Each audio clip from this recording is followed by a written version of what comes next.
भारत की अर्थव्यवस्था के लिए आज का दिन एक नए उपहार की तरह आया है, क्योंकि नए सरकारी आंकड़ों ने यह साफ कर दिया है कि देश की जीडीपी ग्रोथ रेट ने पुराने सारे अनुमानों को पीछे छोड़ दिया है। और इसी के साथ विश्व बैंक ने भी अपनी ताजा रिपोर्ट में भारत को दुनिया की सबसे तेजी से बढ़ती बड़ी अर्थव्यवस्था के रूप में 100% तक बढ़ा दिया है, स्वीकार किया है, जो कि निवेशकों के लिए एक बहुत बड़ा संकेत है। इसी बीच प्रधानमंत्री ने विकसित भारत संकल्प यात्रा के दौरान एक विशाल जनसभा को संबोधित करते हुए कहा कि देश को साल 2047 तक एक विकसित राष्ट्र बनाने का जो सपना है, उसकी बुनियाद गांवों के विकास और हमारे डिजिटल ढांचे की मजबूती पर टिकी है। उन्होंने कहा कि जब तक हर गांव तक टेक्नोलॉजी नहीं पहुंचेगी, तब तक असली प्रगति अधूरी है। मौसम की बात करें तो पूरे उत्तर भारत में कड़ी ठंड और घने कोहरे का कहर जारी है, जिसके कारण जनजीवन पूरी तरह से प्रभावित हो गया है। दिल्ली और आसपास के राज्यों में दृश्यता यानी विजिबिलिटी इतनी कम है कि सड़क पर गाड़ियां चलाना मुश्किल हो गया है, और इसी वजह से कई सौ ट्रेनों को रद्द करना पड़ा है या वो कई घंटे देरी से चल रही हैं।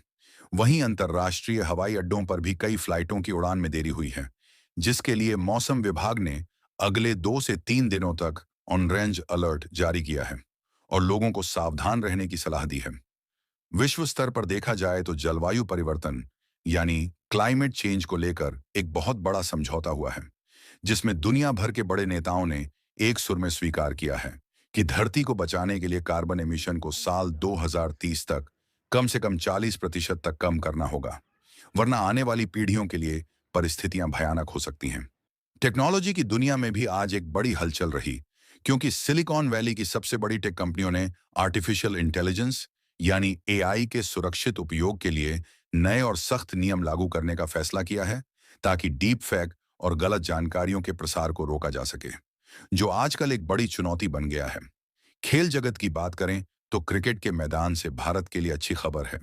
जहां बॉर्डर गावस्कर ट्रॉफी के दौरान भारतीय तेज गेंदबाजों ने अपनी खतरनाक बॉलिंग से ऑस्ट्रेलिया की पहली पारी को सस्ते में समेट दिया है। और अब भारतीय फैंस को उम्मीद है कि विराट कोहली और बाकी बल्लेबाज एक बड़ा स्कोर खड़ा करेंगे। वहीं हॉकी के मैदान में भारतीय महिला टीम ने अपनी शानदार लय बरकरार रखते हुए जापान को 3-1 से हराकर एशियन चैंपियनशिप के सेमीफाइनल में अपनी जगह पक्की कर ली है, जो पूरे देश के लिए गर्व की बात है।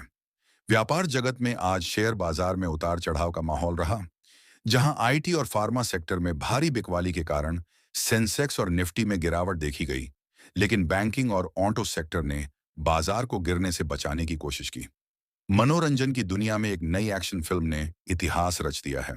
और बॉक्स ऑफिस पर 500 करोड़ से ज्यादा की कमाई कर ली है, जिसके वीएफएक्स और कहानी की लोग काफी तारीफ कर रहे हैं।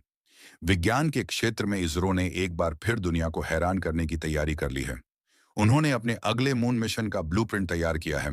जिसमें वो चंद्रमा के उस अंधेरे हिस्से यानी डार्क साइड पर लैंड करेंगे जहां पहले कोई नहीं गया, और वहां से मिट्टी के नमूने वापस धरती पर लाएंगे, जो विज्ञान के लिए एक मील का पत्थर साबित होगा। और सबसे अंत में साइबर सिक्योरिटी को लेकर सरकार ने सभी नागरिकों को एक खास चेतावनी दी है कि आजकल बैंकिंग मालवेयर का खतरा बढ़ गया है,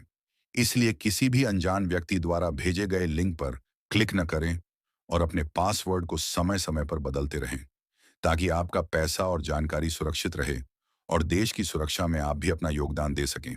इसके अलावा सरकार ने शिक्षा के क्षेत्र में भी नई नीतियों को लागू करने का मन बनाया है,